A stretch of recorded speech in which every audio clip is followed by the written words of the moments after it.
All right. Good afternoon, everybody. Apologize for being a little more tardy than usual today. I do not have any announcements at the top, so we can go straight to questions. Kathleen, you want to start? Sure. I just wanted to follow up a little on the news out of Andrews. Do you have any more detail on exactly what happened there this morning? I don't have any additional information about what happened there. I'd refer you to the Department of Defense. Obviously, the President is always quite concerned about the safety of our men and women in uniform, and it certainly is important that they undertake drills to prepare for a wide range of scenarios. But for exactly what transpired today at JBA, I'd refer you to the Department of Defense. Do you think that this sort of false alarm will become the kind of thing that's more common as people get a little more anxious or worried about these kinds of attacks? Well, again, the President certainly believes in vigilance, and he believes that we should be vigilant about protecting our men and women in uniform. And so, I think there's always a risk of that, and it's important for there to be procedures in place so that authorities can communicate clearly with the community and with the public about what's transpiring. But what's inherent in these kinds of situations is that they're always chaotic. But again, it's hard for me to speak to this particular incident just because I don't know much about what exactly transpired. Okay, and then I just want to follow up on something he said yesterday at the press conference when he was asked about Brexit, and he was talking, the President was talking about he has some genuine concerns about global growth, quote, if in fact Brexit goes through, and that freezes the possibility of investment in the UK. Does he think there's a possibility that Brexit won't happen? Well, again, I think with I think others have asked about this because somebody else on our team flagged this for me. I think this may be an issue of sentence construction. I think the President was talking about the combined effects of Brexit and the negative impact it has on the possibility of investment from the UK into Europe, and then the potential impact that could have on the global economy. I think that's the point that the President was trying to make, and this is why it is important for officials in the UK and officials in the EU to set up a transparent and orderly process for Brexit to prevent the unnecessary complications of companies that are trying to maintain their business relationships throughout Europe and the UK, even as the governments of these locations are negotiating a withdrawal. So I think the point is, the President reiterated in the context of the news conference why he believes it's so important for officials in the UK and the EU to establish an orderly, transparent process for Brexit. And there obviously will continue to be an enduring economic relationship between the UK and the EU. And the President doesn't want to see that relationship be any more disrupted than it already will by the process of the Brexit, because doing so would have an even more substantial impact on the global economy. And that's what the President is hoping that UK and EU officials will take steps to protect against. Does the White House have any reaction to Boris Johnson's announcement this morning? I don't. I had difficulty keeping up with the candidates for President of the United States. My ability to keep track of the candidates for Prime Minister in the UK is even more limited, so I'll let him speak for himself. He seems to have no trouble doing that. So, okay. Jeff. Josh, I just want to follow up on Kathleen's question. The President did use the word if twice in his response to the Brexit question yesterday. Does that, just to be very clear, does he think there's a possibility that Brexit will not go through? Well, again, I think the President's expectation is that UK officials have the best sense of what's happening. And UK officials have been pretty definitive about the finality of this decision. We've heard people like the current Prime Minister, we've heard the ambassador from the UK to the United States indicate that this was This is a decision that was made by the British people. And look, there's a lot invested in this election. It's not as if people didn't know that this election was occurring. There's a lot of attention, and there was a healthy debate around it. So ultimately, it will be the responsibility of officials in the UK and officials in the EU to work together to determine what kind of economic relationship will exist between those two entities in the future. But that will be part of the negotiation of the UK leaving the EU. It's not going to end their economic relationship.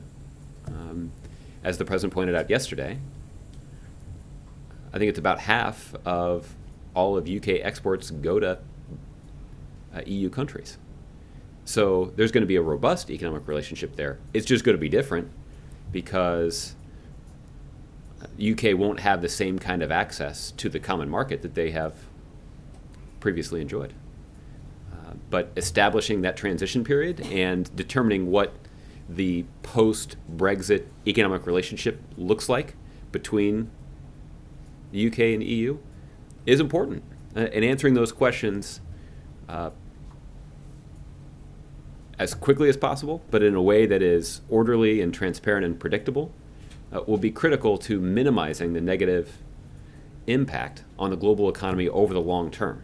And I think that's the other sort of key part of the president's answer here, is that he acknowledged that there's been obviously this volatility in the short term, but how this plays out over the long term will have an impact on the long-term prospects for the global economy. But the president doesn't believe that it's possible to roll back that vote. Well, look, I think the president believes that it's UK officials who should speak to this, and that's exactly what UK officials have said. Does the White House have a reaction to Attorney General Lynch meeting with Bill Clinton at a time when the DOJ is overseeing the probe into Secretary Clinton's email usage? Well, Jeff, I've obviously seen the reports about this, and the reports are driven by the answer that Attorney General Lynch herself gave to this question. Look, I think the bottom line is simply that both the President and the Attorney General understand how important it is for the Department of Justice to conduct investigations that are free of political interference. And that's been a bedrock principle of our criminal justice system in this country since our founding. The rule of law is paramount, and every American citizen should be held accountable to that rule of law, regardless of their political affiliation, regardless of who supports them politically, regardless of what their poll numbers say. And that's a principle the president believes is one that's worth protecting. The reason that that's so important is it prevents erosion in the public confidence in our justice system. And this is a principle that Attorney General Lynch has dedicated her 3 decades in law enforcement to. She served as the U.S. Attorney in the Eastern District of New York. She has her own firsthand experience in conducting public corruption cases. She did that. She protected the public trust by prosecuting individuals in both parties where there was evidence to indicate that they may have violated the public trust. This is what earned her strong bipartisan support when she was nominated for the job. And she has continued that work in the Attorney General's office in a variety of ways, including a recent announcement about Medicaid fraud, and obviously her efforts to root out corruption in one of the most influential international athletic organizations in the world. So she certainly understands that investigations should be conducted free of political interference and consistent with the facts. Investigators should be guided by the facts and by evidence, and that's ultimately what should support their conclusions. And she's made clear that that's the expectation that she has for the way that this investigation should be conducted. The president's made clear that that certainly is consistent with his expectation about how this should be handled. And So that's, I also think that's consistent with the American public's expectation about how this should be handled. Well, but given that, Josh, Mhm. is the White House concerned about even just the appearance of political influence because of that meeting? Well, listen, I'm not going to second guess the way that this investigation should move forward or should be handled. I'm not Again, asking about the investigation. I'm asking about the meeting between Attorney General Lynch and Bill Clinton. yeah, well, I wasn't there for the meeting, but the Attorney General was. She was asked a direct question about it, and she answered it. So, again, I think that's consistent with everybody's expectations. My question is about the appearance that meeting created. Well, I guess what I'm suggesting is that she was asked about it directly, and she answered the question directly about what exactly transpired. And so, she's spoken to this. I don't have any insight into that meeting. I also don't have any insight into the investigation. But the president's view is that this is an investigation that should be conducted free of any sort of political interference. And the Attorney General has indicated that that's exactly her expectation as well. Okay, Michelle. Thanks, Josh. Are you saying that the White House feels that it's fine that she had this meeting with Clinton? There's no problem with it? I think what I'm saying is that the president believes that this principle of protecting any investigation from any sort of political interference is critically important. The rule of law is paramount, and people should be judged by the rule of law without regard to their partisan affiliation or their political standing. And that is a principle that's worth protecting. It's a principle that both the president and the attorney general are committed to. So you said that she answered questions about it, but I mean, I don't know if there's any question of impropriety. I mean, who would stop at just asking the person who was involved in that, or if a mistake was made? So does the president have a question for her about this meeting?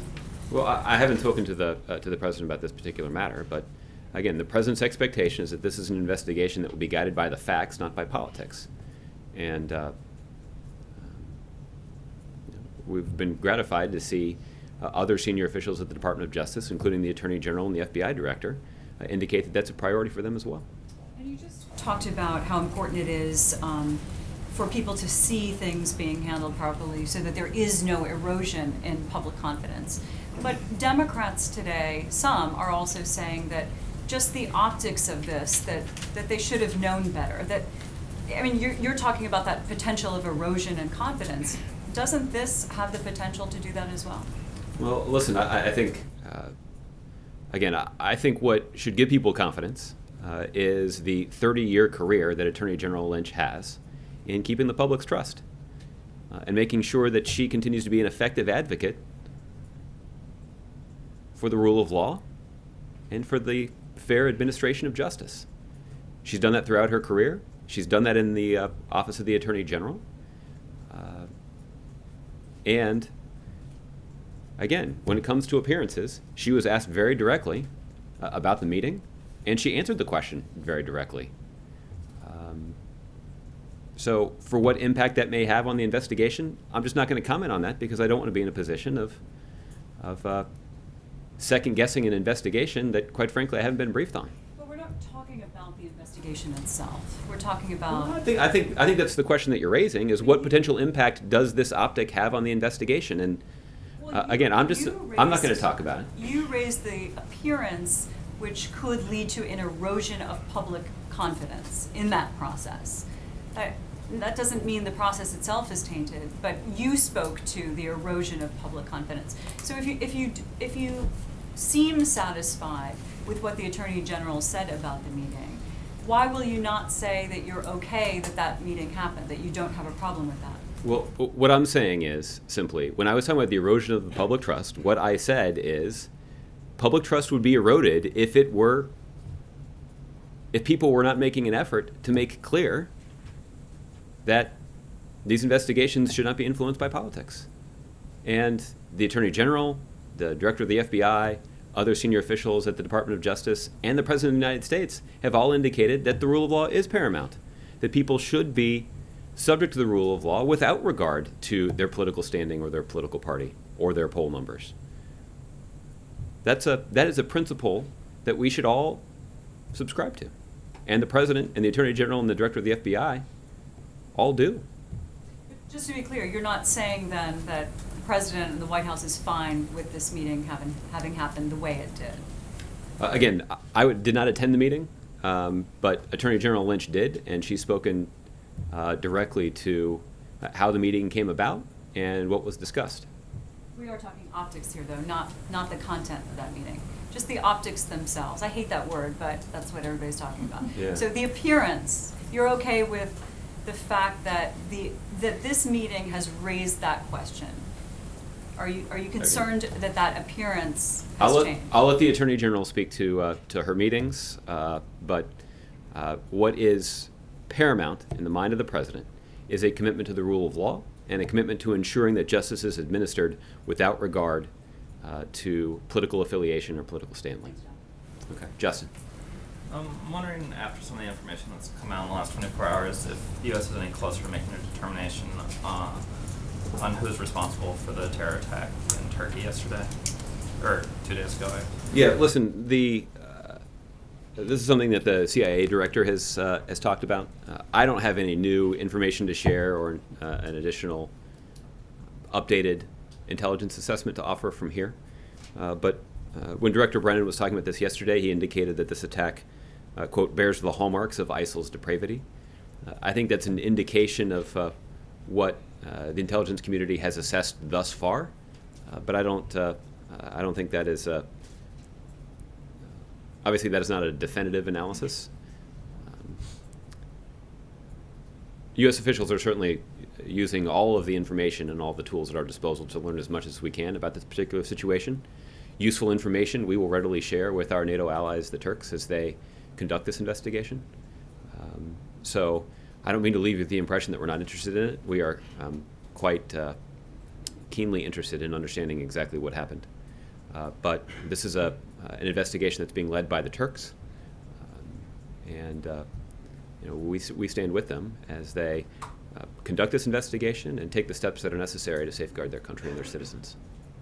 Given that, and given that the Turks, I think, have leaned even harder into the possibility that ISIS is responsible for this, I'm wondering if in the conversation between Presidents Obama and Erdogan, there was any signal from the Turks that they were going to intensify their efforts against ISIS. That's obviously been a point of some tension between the two presidents, and so I'm wondering if you're expecting sort of additional actions by Turkey. Well, I don't have any additional actions to preview or additional details from the call to share. What I will just reiterate is how important a role the Turks have played in our counter-ISIL coalition, and that is everything from taking steps to more effectively close their border with Syria, to giving U.S. and coalition military pilots access to military installations inside of Turkey that makes our military operations against ISIL in Syria more efficient and more effective. So Turkey's played an important role. They're a valuable member of our counter-ISIL coalition. You'll recall that it wasn't that long ago that all of you were asking me rather pointed questions about why Turkey wasn't more involved in our efforts against ISIL. And since that time, we have seen the Turks become more active, more cooperative, and more effective in supporting our efforts to degrade and ultimately destroy ISIL. If I could turn to the campaign, obviously we heard the announcement yesterday that the president's going down to North Carolina. I'm wondering if you could talk a little bit about the significance of North Carolina as the first stop, and specifically, I guess, if it's an indication that the president, Hillary Clinton, and Democrats are now kind of playing offense instead of defense. She's going to a state that he won once, but is traditionally a Republican state, versus Wisconsin, which is kind of a Democratic stronghold. Yeah. Well, listen, for the electoral strategy of the campaign, I'd refer you to the Clinton operation. They can obviously speak to this in much more detail than I can. I think there are some relevant facts that I'm happy to point out, which is that the president in 2008 did win the state of North Carolina. He was the first Democrat in some time to do so.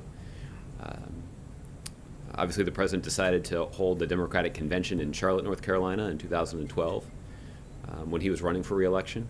It's an indication of the kind of political support that the president retains in that state. So he obviously is proud of all that support. But how this factors into Secretary Clinton's campaign strategy, I'd refer you to her operation. And lastly, I just wanted to parse one more bit of the president's remarks yesterday when he was talking about politicians it was during his sort of sermon on populism and The self-described rant. yeah, and he said, you know, some of the policies or positions that have been forwarded, presumably by Donald Trump or Republicans, weren't nativism or xenophobia. It said it wasn't populism, but nativism, xenophobia, or worse. And I'm wondering what that worse is. I think pretty obviously it is racism, and so if the president believes that these policies are racist, why he won't just say that, or if you will say that you believe Donald Trump's policies are racist. Yeah. Well, look, I think the president's words speak pretty clearly for themselves. So I don't think I'll elaborate on them at great length. The president also noted that this kind of rhetoric was rather cynical. And the reason he used that word is that the president believes that the policies that are being pursued by this administration are the ones that are most effective in advancing the interests of middle-class families across the country. And the president spoke at this at some length as well, in terms of our efforts to regulate Wall Street, to reform the healthcare system to ensure that more Americans would have access to quality, affordable health insurance. These are all policy decisions that the president made with middle-class families and those families that are trying to get into the middle class in mind. He made these decisions and set these as priorities with the American people in mind, even though those kinds of steps have been regarded with some controversy by those at the top, by those with the most influence in Washington, D.C., by those with the most influence on Wall Street. You might even call them the elite. That's why the president believes it's cynical to suggest that opposing those kinds of policies is somehow in the best interest of the American people. It's not. And so for somebody who ran on a campaign platform that was rooted in hope, labeling something cynical, I think should be viewed as a pretty Is the implication here that harsh criticism. Sure, that they're cynical for forwarding policies that would help elites, or is what you're really saying the use of racist language the president believes that Donald Trump is using racist language cynically for electoral gain, but is not perhaps actually racist? I'm trying to... No, the cynicism, what I'm trying to say is the cynicism is rooted in the idea that there are people who have opposed for political reasons policies that this administration has put forward that have obviously benefited the American people. 20 million Americans, 20 million more Americans have gotten access to health insurance coverage after the Affordable Care Act went into effect. Our economy has grown significantly and become more stable after Wall Street reform went into effect.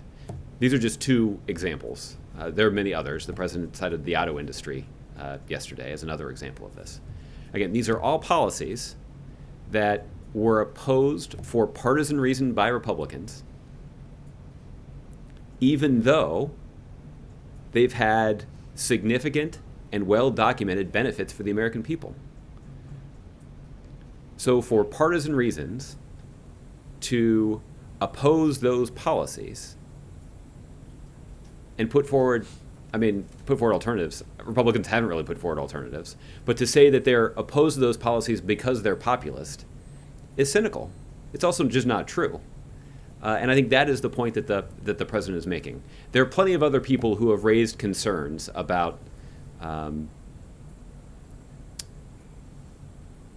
what others have described as racially tinged remarks on the campaign trail. Those are other people's words. It's not a word that the president chose. So I think the president chose his words, as you noted, quite carefully. Okay. Jordan. One more on the president's rant yesterday. Okay. He named himself as a populist. He named Bernie Sanders as a populist.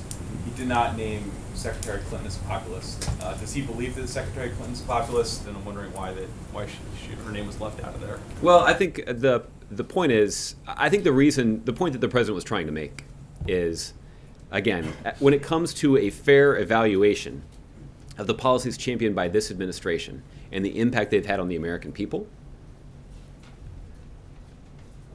I think the president is suggesting that people who are looking to apply the populism label could fairly apply it to the administration based on the fact these are policies that benefit the American people, even though they were harshly criticized by the elite. I think that's a pretty fair analysis of what's been happening. And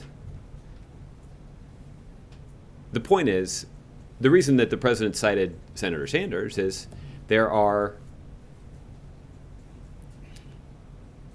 several instances or policy areas where Senator Sanders recommends going even farther.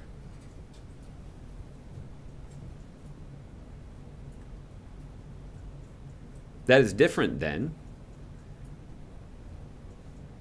the arguments that are made by some Republicans to go in the opposite direction.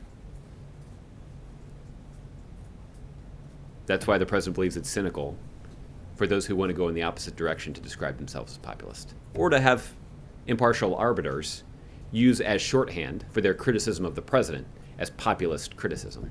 It's just inaccurate. And I think that is the broader point. When it comes to Secretary Clinton, I'll let her speak for herself to describe her own philosophy. I think but again, my guess is, given the fact that she has been an outspoken advocate for building on the progress that our country has enjoyed under President Obama's leadership, that you could probably fairly apply that label to her too, but that's something that her team should speak to. Okay, Mark.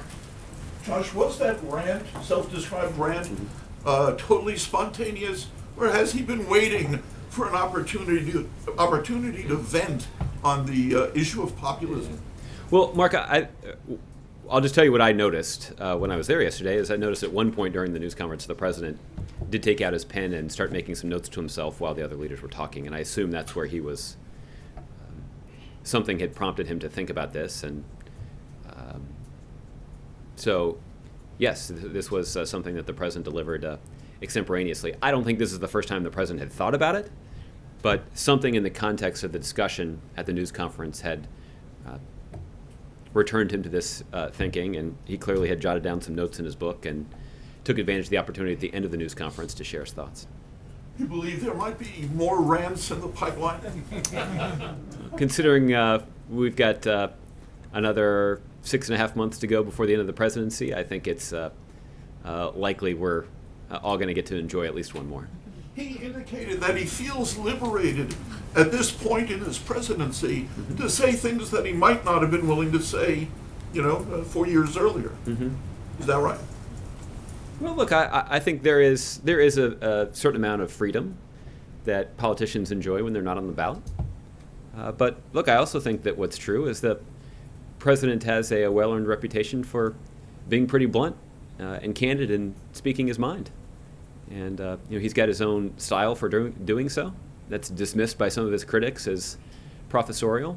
But I think there are a lot of other people who actually find that kind of argument to be pretty compelling and persuasive. But that's something the president's done throughout his presidency. And there, as somebody who chronicles the metrics of the presidency as carefully as you, my guess is there are probably a number of ticks in the spreadsheet under the rant column if you decided to create You one. have to start a new log on that. What can you tell us about plans for signing the Puerto Rico bill?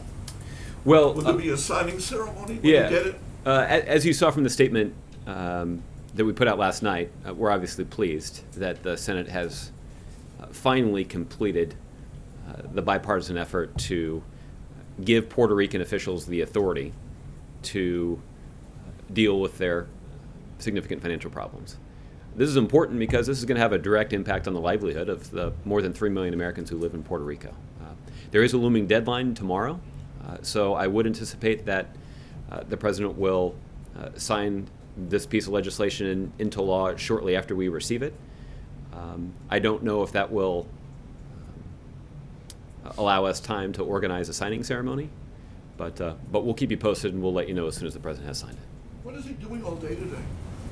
Well, the president's got a number of internal meetings today. His schedule is a little lighter today because his schedule yesterday, frankly, was so jam-packed. What did he think of the chance of 4 more years in a foreign parliament? Yeah, I noticed that too. Did he notice? Yes, I'm sure that he did. I was from the floor. I was unable to see his reaction. I didn't talk to him about it last night on the way back. But I'm not aware of any plans that the president has to run for Prime Minister of Canada Or retire there? or retire there. I think he probably would. As lovely as Ottawa was yesterday, I think the president would prefer a warmer climate. Okay. All right, Alex. Yesterday, the president pushed back when reporters asked him to weigh in on politics and asked President Nieto and Prime Minister Trudeau, and he said that it wasn't when he's abroad, it's not his job to weigh in on domestic politics. But the president himself gave what you said, that self-described rant, and then during his speech to Parliament, he talked about the need not to rebuild walls. I mean, didn't the president himself bring American politics into the fore? I mean, okay. Look, I think the context in which a lot of these questions were asked yesterday were about a broader question about the sentiment of the electorate, not just in the United States, but around the world. There are questions that have been raised about what does the electoral climate in the UK around the Brexit vote say about popular sentiment in the United States and voter sentiment in the United States? That's an entirely legitimate question. Yes, it has an impact on the 2016 election, but it also has a direct impact on American values and the kinds of things that the president's been fighting for the last 7.5 years that he's been in the White House. So, again, I think it's impossible to separate the two, I guess is my point. So,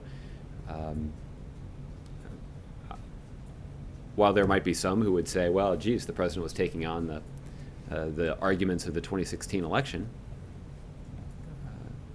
but what's also true is the president was taking on arguments that have been raised about the core American values that this president deeply believes in. And I don't think that the president got a chance to answer Ms. Rampton's question yesterday about will the president next week when he's campaigning, or along the cycle with Secretary Clinton, will he offer a full-throated endorsement of TPP to her supporters? Is there any chance that he's going to pitch the TPP directly to Secretary Clinton's supporters? Look, I don't have an update on the remarks at this point, but and I certainly wouldn't rule out that the president will make a forceful case for the shared economic vision that's advocated not just by President Obama, but by Democrats across the country, including Secretary Clinton. I don't think the president is going to make the case that Secretary Clinton and he agree on every single issue, but I do think he'll make a pretty persuasive case about how they've spent their careers fighting for the same values and for the same priorities. The president's always put those American families that are in the middle class and fighting to get in the middle class at the center of his domestic policy-making agenda. And Secretary Clinton does the same thing. Doesn't mean they agree on every issue, but when it comes to their values and priorities that are deeply held, they've got a lot in common. And I think that will be the focal point of the president's remarks next week.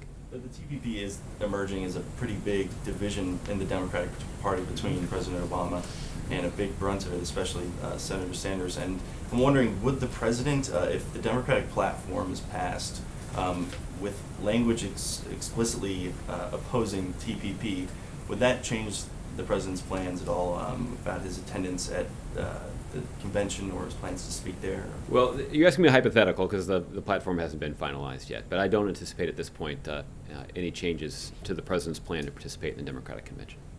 Okay? Thank you. Ron? On the attack in Istanbul, you said the U.S. isn't sure whether this was ISIS or not. Where's the ambiguity and the uncertainty about that at this point? Well, I think what I'm relaying, Ron, is just that there's an intelligence assessment that's still being conducted. We're trying to learn as much as we can about what exactly happened and the individuals who were responsible for this terrible terrorist incident. I just don't have a lot of insight to share about what we know so far. Right, and in the interim, where there's this uncertainty, is it safe to say that there has not been an American U.S. response to to what's happened, directed at ISIS? Nothing has changed on the battlefield, if you will, out there?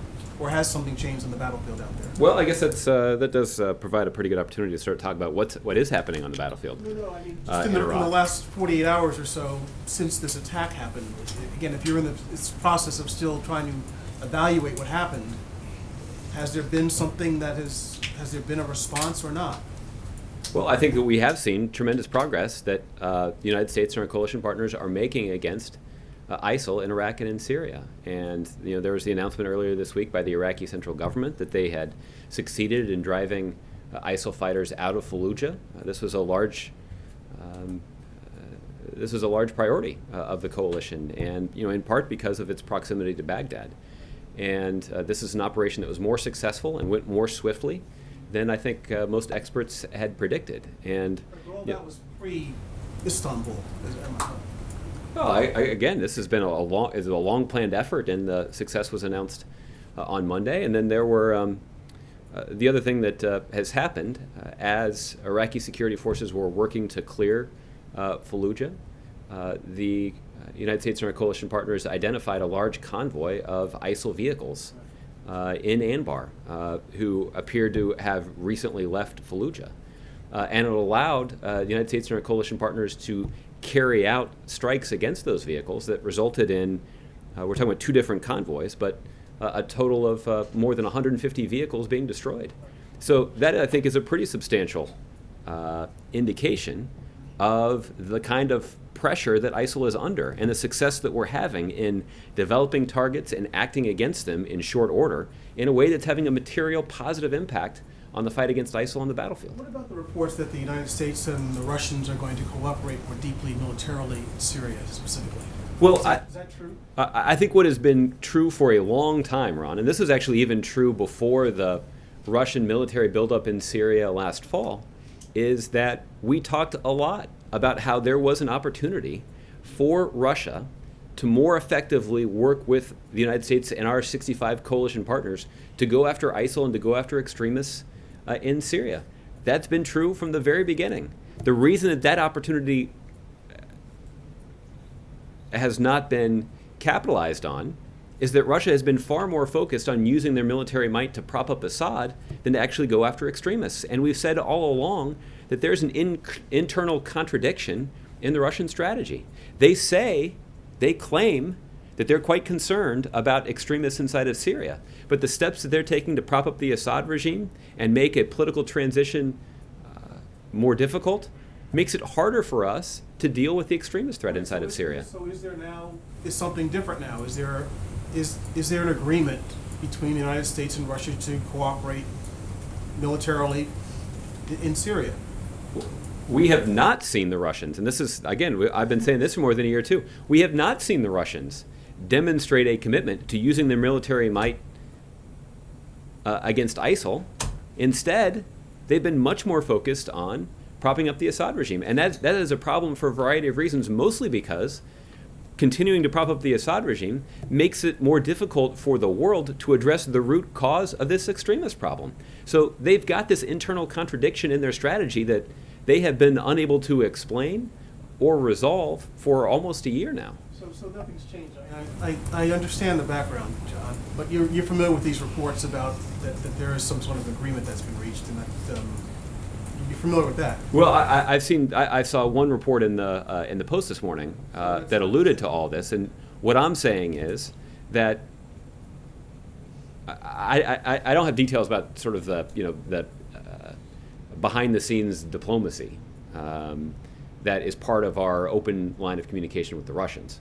But what hasn't changed is our basic approach to this situation, which is we would welcome a Russian commitment to working more closely with the coalition to degrade and ultimately destroy ISIL. I think the 65 members of our counter-ISIL coalition would welcome that kind of participation as well. The problem has been that Russia is much more interested in propping up Assad than they are in going after ISIL.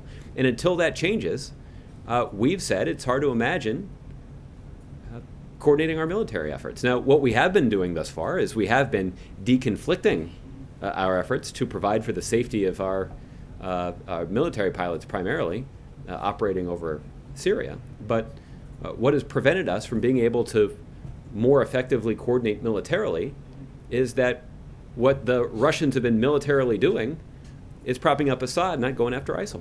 There was a Navy investigation released on the report involving the Iranian military and the Navy sailors. It seemed to be, well, it was critical of the Americans, and some saying they were ill-prepared, there were a litany of errors, there were a number of officers and others disciplined.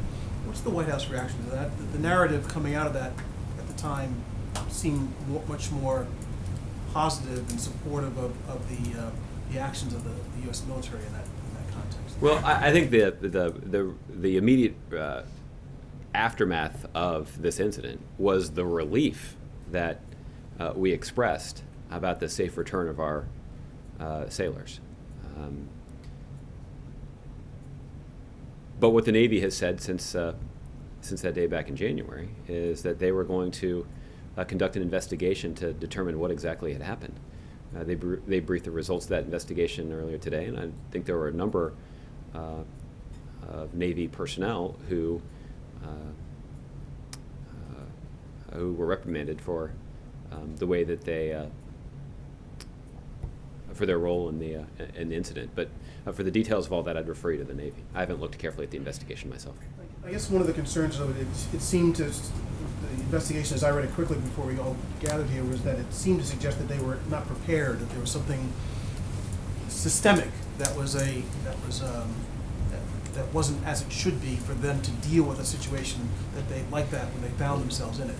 It would suggest training, leadership, those sort of structural things, not necessarily what these individuals may or may not have done.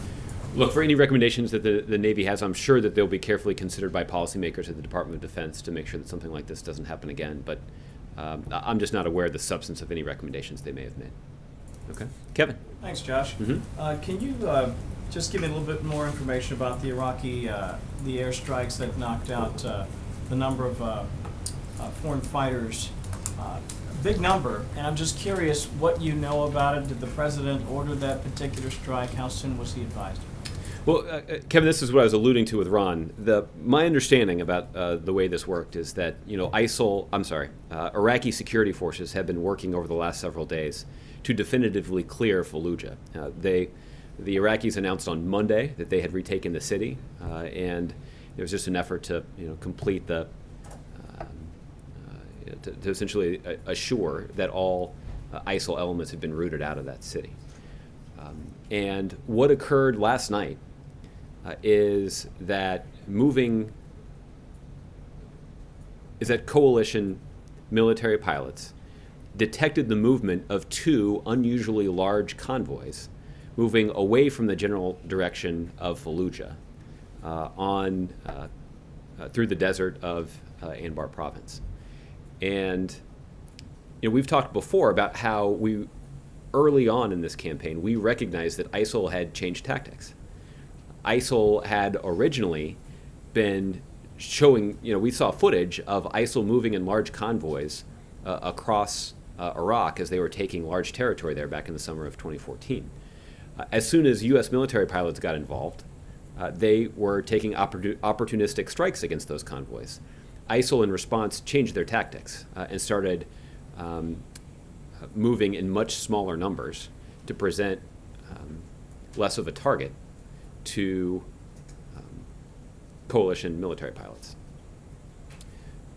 What happened last night is that U.S. coalition pilots spotted 2 large convoys, and they took strikes against them.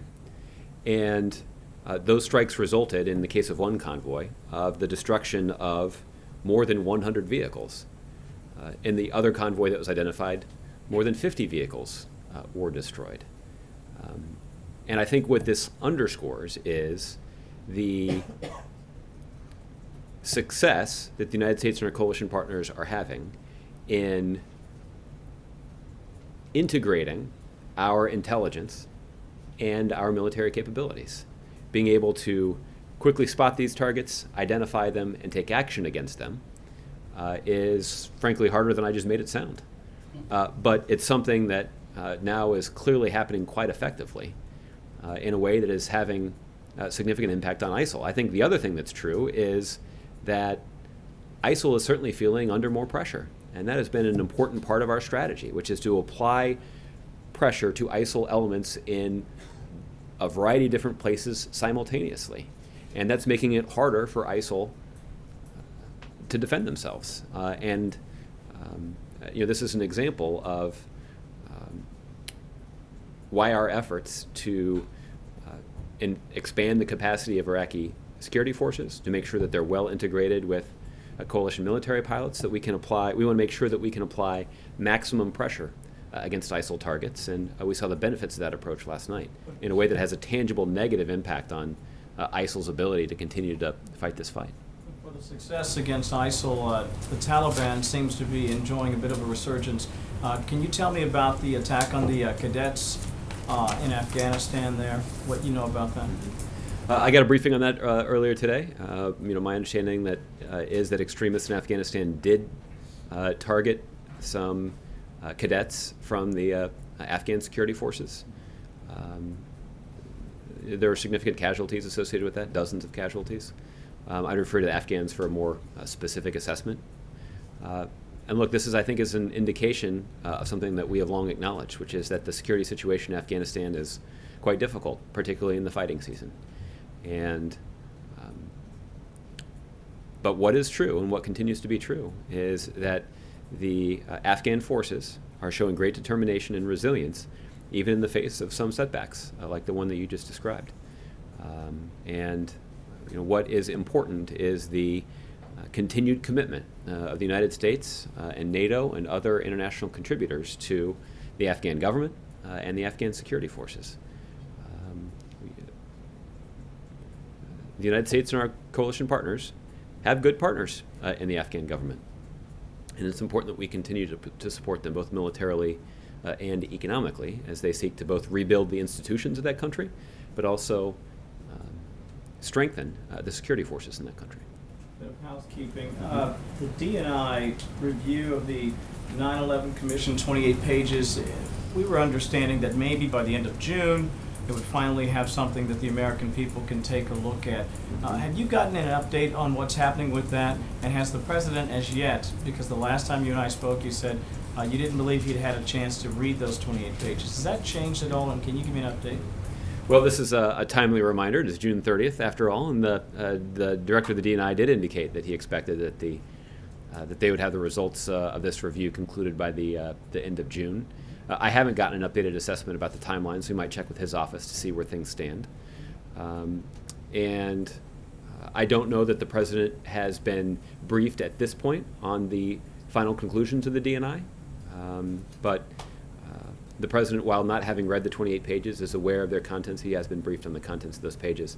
I don't know that he's necessarily been briefed about what the D&I has concluded is appropriate for release. Okay. Last, I wanted to follow up on pretty much everybody's question about optics. Would you at least acknowledge that if you have, on the one hand, a candidate, a former colleague, whom you've endorsed, we're talking about Secretary Clinton, the president has endorsed her, and his appointed attorney general is having social calls with her husband, the president. Can you understand where people might feel like, not only does it not look good, it makes them worried about the fact that this is going to be an open, a transparent, and an impartial process as the investigations continue into her conduct regarding the server? Well, Kevin, let me try to answer your question this way. I think the question you're asking is entirely legitimate. And I think the question that was asked of Attorney General Lynch was entirely legitimate. That's why I think it was appropriate for her to give the direct answer that she did. And I think it was also important for her to continue to demonstrate her commitment to a principle that she's stood up for in her 3 decades in public service. And that is the primacy of the rule of law. The rule of law is most important. We're all subject to it in the same way, without regard to our political affiliation or our partisan affiliation, without regard to who supports us politically or who opposes us politically. We're all subject to the rule of law in the same way. And it's important that investigations are conducted consistent with that principle in mind. These kinds of investigations should be conducted in a way that investigators simply follow the facts. They follow the evidence, and they use that to form conclusions. And I guess the one part of your question that I might quibble with a little bit is, I don't think anybody's making the case that this kind of investigation is transparent right now. But what investigators do have a responsibility to do is, once they have conducted an investigation and reached a conclusion, that there is some explanation required in terms of how they reach that conclusion. But it's important that conclusion not be rooted in political preference, but just be rooted in the facts and the evidence and what the law requires. That's the way to ensure the fair administration of justice. That's something that the Attorney General has been committed to as a career prosecutor throughout her career. It's something that she's been committed to as the Attorney General. I know it's something that the FBI director and all those who report to Director Comey and Attorney General Lynch are committed to. That's certainly consistent with the President's expectations about how this will be handled. It's also consistent with the expectations of the American people in terms of how this should be handled. So they shouldn't read into the sort of social hanging out, if you will, between the Attorney General and the former President, that there's nothing there and that there's nothing to worry about. Should we read that much into this sort of gathering? Look, I think it is entirely appropriate for a journalist like you to ask the Attorney General what she talked about. And she answered that question directly, on the record, as soon as it was asked. And yeah, and whatever else. So look, I think that's an appropriate question to ask, and I think it was appropriate for the Attorney General to answer it. But what is clear is the President's view is that no one's above the law, and everybody should be subject to the law in the same way, without regard to their political affiliation or who's happened to endorse them. Library update by chance? There was some reporting that there might be a library announcement on location specifics today. I don't have any of those details. The foundation that the President has and First Lady have created will handle any announcements that they have to make on that matter. Okay? Pam. Thanks. Could I just ask something about Anders again? You mentioned the importance of training and vigilance on military bases, but does it make any sense to hold an active shooter drill so soon after a major terrorist attack, when people might be on edge anyway, and when the Vice President is scheduled to be on the base? Pam, I just don't know the details of the way that these kinds of drills are scheduled. So I'd refer you to the Department of Defense for that. But look, the President believes that it's important to conduct drills and to do training that ensures the safety and security of our men and women in uniform. And on gun control, Speaker Ryan says that he's going to hold a vote on a bill to prevent suspected terrorists from buying guns. Does that give you hope that something like that might be able to pass if it's? Well, I think the details here are rather important. We saw claims from people like Senator Cornyn that the legislation that he had put forward would address the questions that many Americans have raised about the wisdom of allowing people who are on the no-fly list to buy a gun. So I think I'd want to see the details before I commented on it. But look, the president's made this a priority. We've certainly been pleased to see congressional Democrats make it a priority. The president's view is a simple one. If it's too dangerous for you to board a plane, it should be too dangerous for you to buy a gun. And that I think is a pretty common sense notion, and it's something that we believe shouldn't just get a vote. It should pass and be sent to the president's desk so we can sign it into law. Do you think public pressure is now kind of moving in that direction on members of Congress? Well, I hope so. There's ample public evidence to indicate that a strong majority of Americans supports these kinds of common sense steps. They support these common sense steps because they believe that it's likely to make the country a little bit safer and it doesn't undermine the constitutional rights of law-abiding Americans. So it's a pretty common sense proposition. I'm not surprised to see that it's got strong public support across the country, not just a majority of Democrats, but according to some polls, even a majority of Republicans and a majority of gun owners support that kind of common sense approach to making our communities a little safer from gun violence. So again, we'll see the details of what the House of Representatives is willing to consider, but this is a pretty common sense notion, and it's something that Congress should act on soon. Okay, Gregory. Thank you, Josh. Back in March, Lisa Monaco promised a report on civilian casualties by U.S. airstrikes in the coming weeks. That was more than 16 weeks ago. Can you give us any transparency on what's holding up that transparency? Well, obviously, what the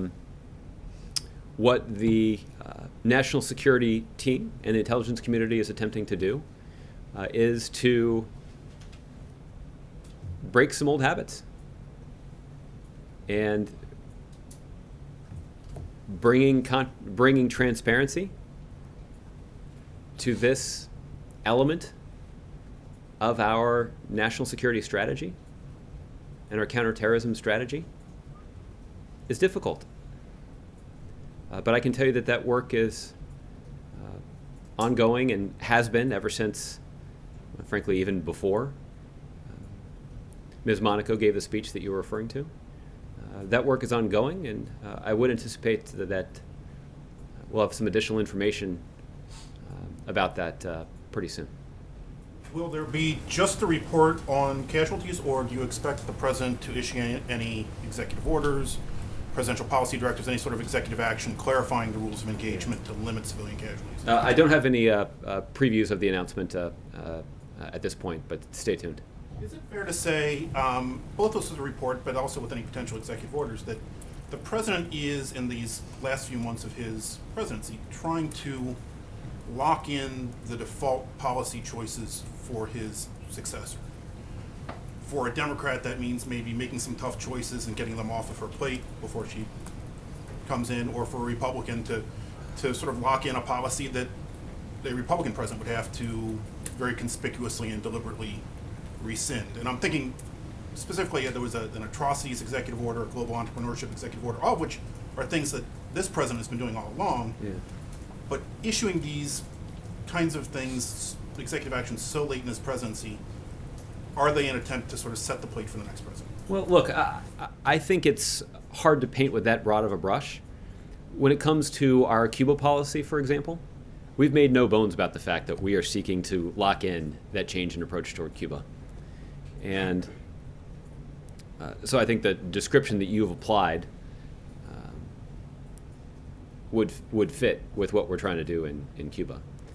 In other situations, though, the situations that you're describing are just the culmination of years of work. And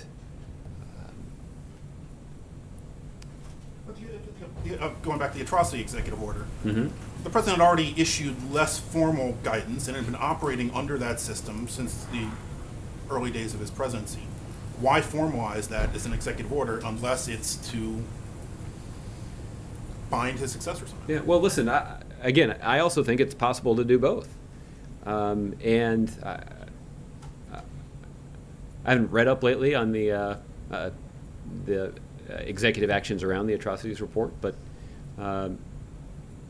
obviously the president has made that kind of work a priority throughout his tenure as throughout his tenure as president.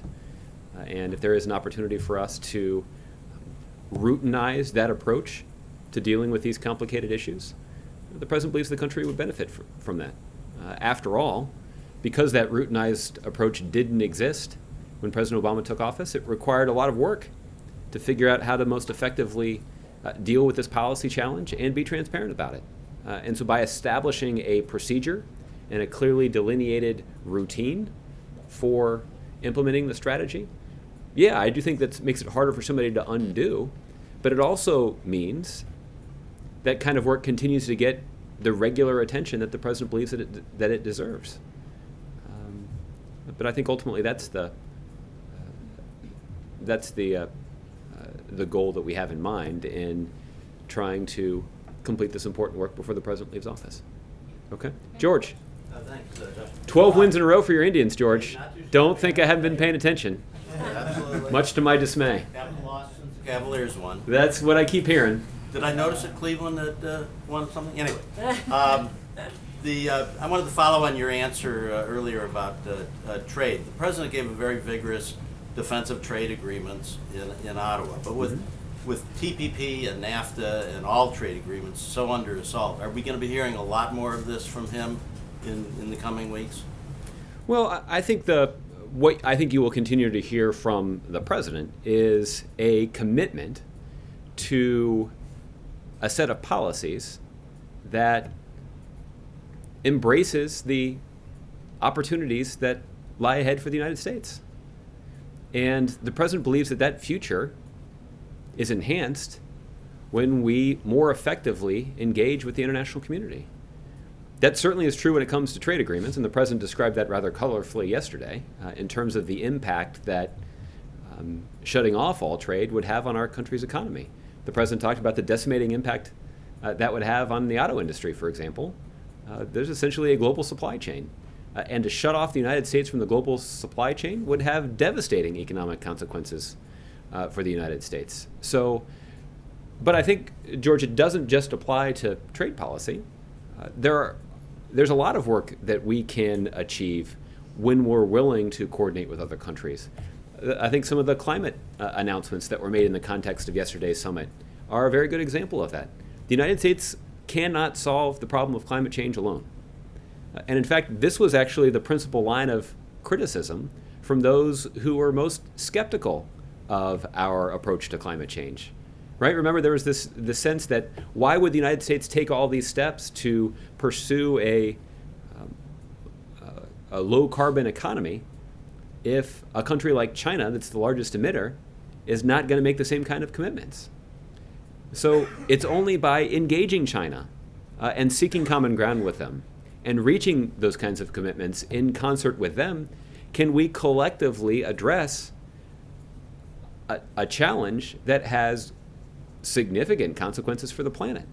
I think the same is true. Let me just give you one example, and I'll keep it quick, which is just the effort to prevent Iran from obtaining a nuclear weapon.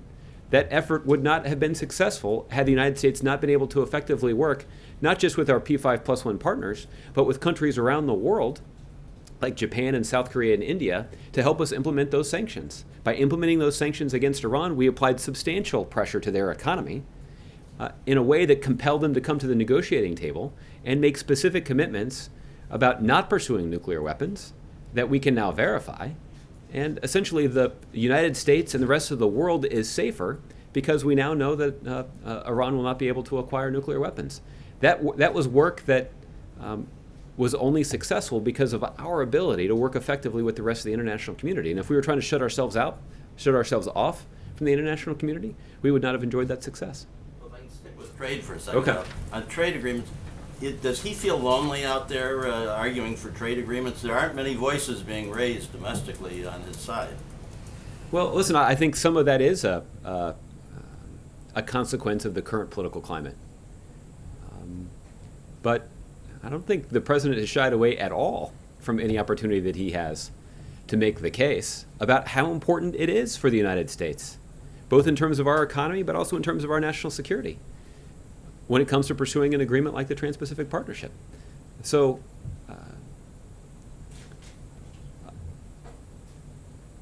I don't really. I'm not going to stand up here and make any character judgments. I'm just saying that the president has the courage of his convictions when it comes to articulating a coherent strategy for making sure the United States can leverage our advantages in a way that benefits not just this generation of middle-class Americans, but future generations of working Americans. We've got a lot of built-in advantages in this country. We've got the best colleges and universities. We've got we've got a climate that rewards innovation and new ideas. We've got a society where good ideas can rise to the top. And that gives us a competitive advantage over just about the rest of the world. We've also got a healthy, well-developed market for those products here in the United States. All of that combines to give the United States a significant competitive advantage. Why wouldn't we try to press that advantage by entering into agreements with other countries to get them to raise their environmental standards, raise their labor standards, protect intellectual property, and give the United States better access to the markets in other countries so that we can actually have a chance to compete on a more level playing field. Right now, you hear people who are opponents of the TPP say that globalization has had a terrible impact on workers across America. The president's willing to acknowledge, and has on many occasions, that there are Americans, even American communities, that have been negatively affected by globalization. That's not the question. The question is, what are you going to do about it? The president is the one that's put forward a coherent strategy that makes sense, that leverages our advantages, maximizes our benefits, and creates additional opportunities for American businesses and American workers to succeed. Opponents of these trade deals haven't. They haven't put forward a coherent strategy, and to the extent that they have, that coherent strategy is one that would only promise economic ruin in the United States by attempting to sever the global supply chain. Last question, is it fair to say that the president has evolved or grown on this issue since the 2007 debate where he called for reopening NAFTA? Actually, George, I would say that the president is making good on that promise. That's exactly what the TPP does, that Canada and Mexico are part of the TPP.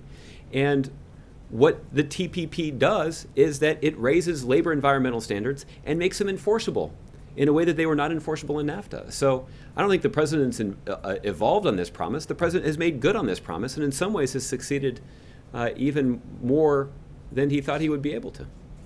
Okay? Yes. All right, Christy. Thanks, Josh. The Pentagon is lifting its ban on allowing transgender men and women to serve openly in the military.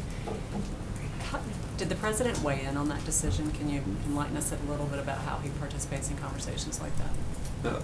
Well, Christy, this is something that the Department of Defense is supposed to announce this afternoon, and so I don't know if they've done that while I'm up here. Presumably they have if you're discussing it. What I can say about this is that what Secretary Carter announced today was the result of a review that was conducted at the Department of Defense. In announcing that review, Secretary Carter indicated his belief that every American who is appropriately qualified to do so should be able to serve their country in the military. And that by having that kind of approach, our country is safer and our military is stronger. The president agrees with that general approach. As it relates to the specific policy that was announced today, again, that's a policy that was formulated by the Department of Defense, so I haven't seen it yet, but get a chance to take a look at it before the end of the day today, and we can either discuss it at the end of today or in tomorrow's briefing.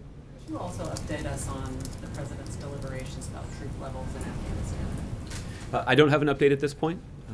The Department of Defense, including our military commanders on the ground in Afghanistan, have been conducting a review. And the last I heard, which is, I guess, a week or so ago, is that the conclusions of that review have not been presented to the president at this point. But the president will carefully consider not just the judgment of his military commanders on the ground, but also the other members of his national security team as he continues to evaluate our strategy in Afghanistan. Do you think that's something that he might reach a conclusion on or make a public announcement about before he meets with NATO leaders? I don't have any announcements to foreshadow at this point, but if there is a policy change to announce, we'll make sure that all of you are in the loop. Okay? John Bennett. Senators Reid and Schumer mentioned a meeting today with Dennis McDonough, Secretary Burwell, and Donovan from OMB. Do you have anything on that meeting? And is Zika on the agenda today? I'm not aware of the details of that meeting, but let me go ask about it and see if I can get you an answer. Okay. Okay. Back to trade. Have you heard the president express any concerns that him talking about it as regularly as he has recently could be politically hinder Secretary Clinton and other Democratic candidates? No, I don't think the president's worried about that. Obviously, he's got a different position on this issue than the Democratic nominee. I think we've all been pretty blunt about that. But look, the reason the president was talking about it yesterday is two of our most important trading partners were attending the summit alongside the President of the United States. So that's why he was discussing it yesterday. And I think it served as a useful backdrop for illustrating how important it is to our country's economy and to our country's national security. Okay. All right, Fred, I'll give you the last one. Just a separate matter regarding transgender issues, but the National Park Service has said that restrooms on public lands will be open based on gender identity. And I wanted to see, will that be also be the policy for restrooms in all federal buildings? Will that be sort of consistent with the directive to the public schools that was issued in May? Fred, I have to admit that I can't speak to the bathroom policy of the federal government, but I think you should check with individual agencies. I can confirm for you that that's the policy here at the White House. That is the policy. Yes. All right. Thanks, everybody. We'll see you tomorrow.